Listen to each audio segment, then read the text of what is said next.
Hello everyone, this is Mrs. Lopez. We are in grade 7 going over module 3 about expressions in equations. Today we are working on review from 6th grade material where we are looking at solving one-step equations. I know that it has been done last year, but this year we are looking at making additive inverses and multiplicative inverses when we are talking about multiplication. So we'll see how that works. Exercise 1. Solve each question using a tape diagram and solve it algebraically. Okay, so if we are working on the tape diagram on x plus 9 equals 15, it will look like this. X plus 9 and the whole thing here is 15. I know that 6 plus 9 makes 15, so x has to be 6.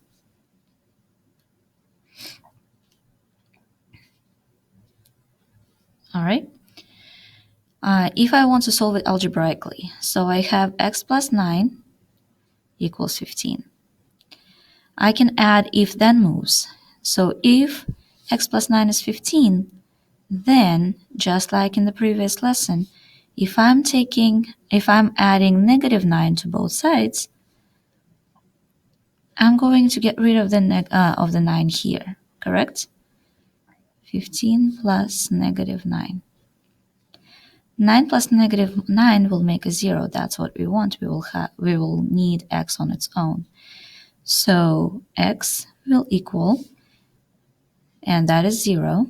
I can even write x plus 0 equal 15 plus negative 9 is 6. So x equals 6. There are many steps here. However, we are not going to use all of them once we are very comfortable with doing additive inverses. Okay. Let's look at the next one down. X minus 5 equals 7. So first, I want to change subtraction into addition of the opposite all the time. And then, using a tape diagram, we will see x and negative 5. Together, it's 7. What plus negative 5 is 7? It's 12, right? So x has to be 12.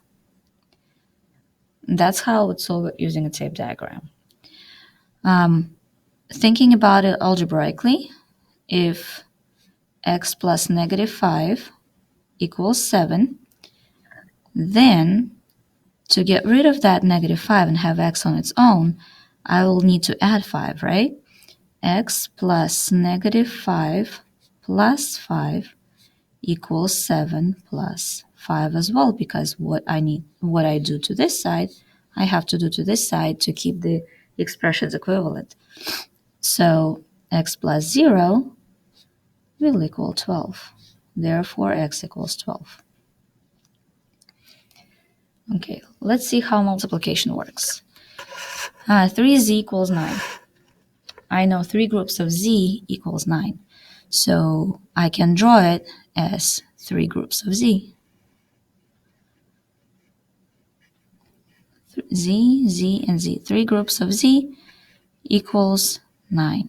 If they are all the same and they make 9, I can tell that 1z will equal 3, because 3 plus 3 plus 3 will equal 9.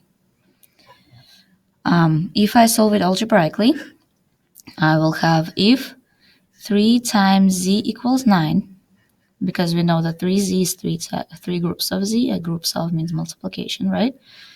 Then, okay, to get rid of the 3, since it's multiplied by z, I will need to apply multiplicative inverse to get rid of it. So I'm going to multiply 1/3 by 3 groups of z. And what I do to one side, I have to do to the other side. 9 times 1/3 as well. In this case, 3 and 3 will get simplified, and I will get 1z left. Z, or 1z, equals 3. I can simplify 9 and 3 here, right? Okay, so z equals 3. Let's look at this one. Y over 4 equals 2. So if I want to make a tape diagram, y over 4 is y divided by 4, and each one of them is 1/4 y, correct? So this is y divided by 4 right here, another y divided by 4. Each of them is 1/4 y, isn't it? The whole thing here is y. Each of the y divided by 4 equals 2. So the whole y has to be 8.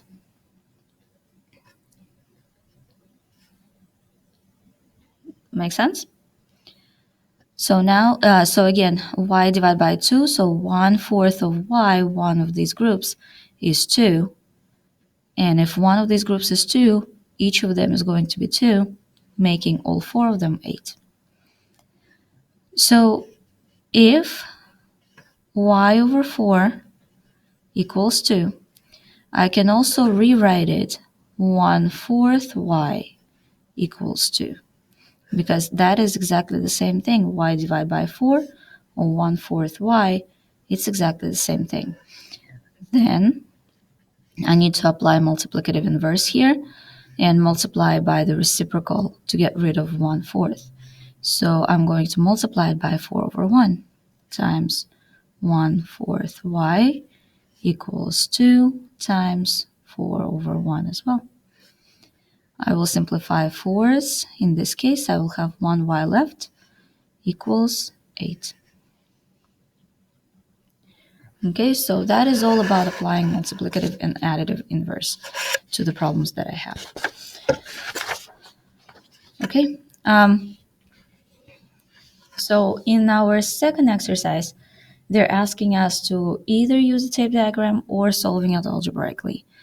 I would go for solving it algebraically, but if you need to draw a tape diagram, please by all means do it. If it helps you, please do so.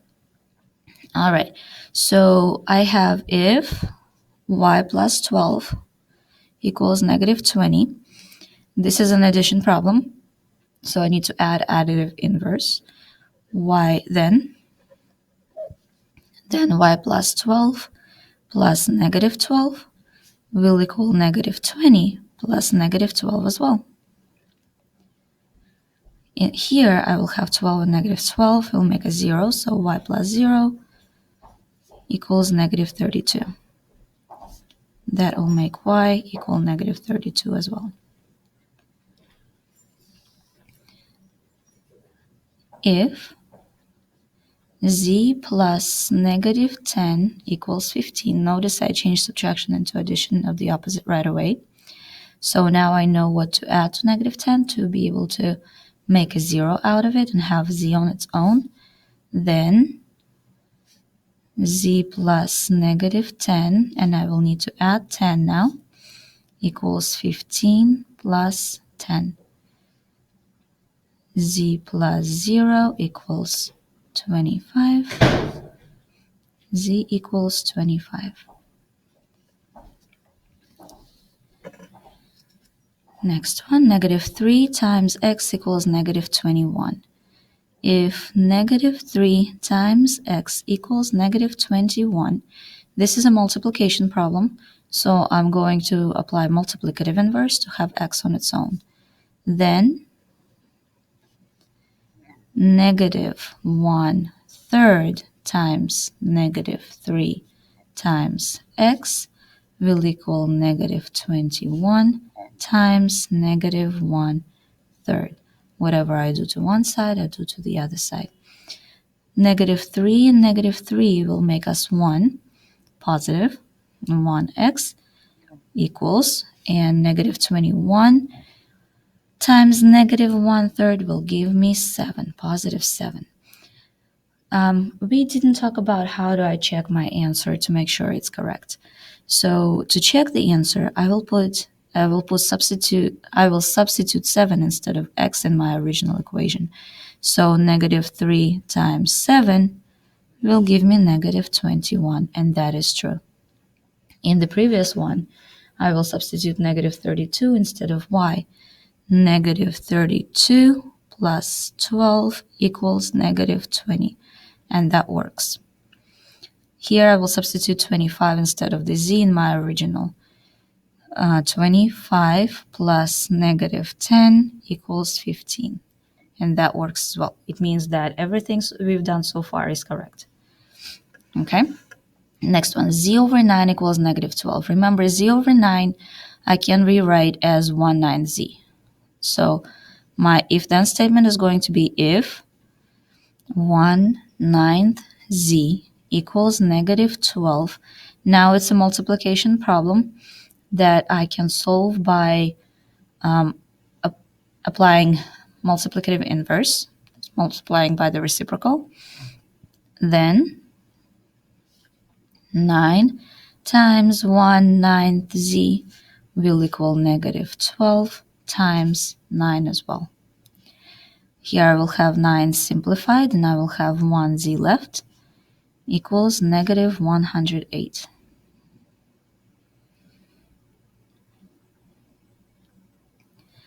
Okay, to check my answer, I will substitute negative 108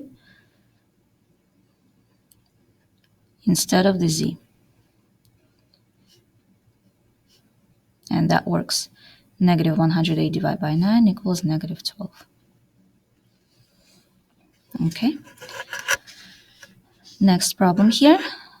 If y plus negative 8 equals negative 9, this is addition problem, so I'm applying additive inverse. Then, and I want to have y on its own. Y plus negative 8 plus 8 will equal negative 9 plus 8 as well. Y plus 0 will equal negative 1. To check, I'm substituting negative 1 instead of the y in my original equation. Negative 1 plus negative 8 equals negative 9, and that works. Next one, I have if 12 equals negative 8 plus y, then, okay, so my job to have y on its own. And in this case, y is on the other side of the equation, and that is okay. Whatever I do to one side, I will do to the other side. So in this case, I'm going to start with the right side of my equation. I'm leaving 12 for now, and I'm going to make some space because I know that I'm going to add something to it because it's additive inverse that I'm going to apply, and I will make a blank, equals negative 8 plus y. How can I have y on its own? What do I need to add to negative 8? Positive 8 plus 8 plus 8 on both sides. Here, in the right side of my equation, I will have y plus 0 left. On the left side of my equation, I will have 20. Y equals 20. To check, I'm substituting 12 equals negative 8 plus 20, and that works. All right, next one. If 15 equals, and I will rewrite x over 5 as negative 1/5 x. And in this case, I see that it's a multiplication problem. And to get rid of negative 1, to have x on its own, I need to get rid of negative 1/5. To do it, I will multiply that by the reciprocal of negative 1/5, which is negative 5. And whatever I do to one side, I will do to the other side. Then I will say 15 times, and I will leave it blank because here I don't need to do anything, equals, and I want to have x on its own, so I'm going to write negative 1/5 times x times negative 5. Negative 5 and negative 5 will get canceled out, and I will have 1x left. On the right side, on the left side, sorry, whatever I did to the right side, I'm doing to the left side. So I multiplied by negative 5 here, and I will have to multiply by negative 5 here. I will have negative 75. Okay, and to check that, I will have 15 equals negative, the opposite of negative 75, divided by 5. Notice I have double negative here. And since I'm dividing negative by a negative, my answer is positive. So that works. I can also write that in parentheses. This way you will see that I will have the opposite of negative. All right, and the last one here. If negative 4 times y equals 36, y needs to be on its own, so I need to get rid of negative 4. It's a multiplication problem, so I'm using multiplicative inverse. Then negative 1/4 times negative 4 times y will equal 36. And since I multiplied by negative 1/4 on this side, I'm going to multiply by negative 1/4 on this side as well. Negative 4 and negative 4 cancel each other out. I will have 1y left, and that equals negative 9. To check that, I will substitute negative 9 in my original equation. Negative 4 times negative 9 equals 36. That's a lot of work we are doing right now. However, when it gets automatic for us, we can skip the if-then statements. That is your homework. Same exact thing. We have some addition, some multiplication here. Make sure to change your subtraction into addition and your division into multiplication. Good luck, and I will see you in class.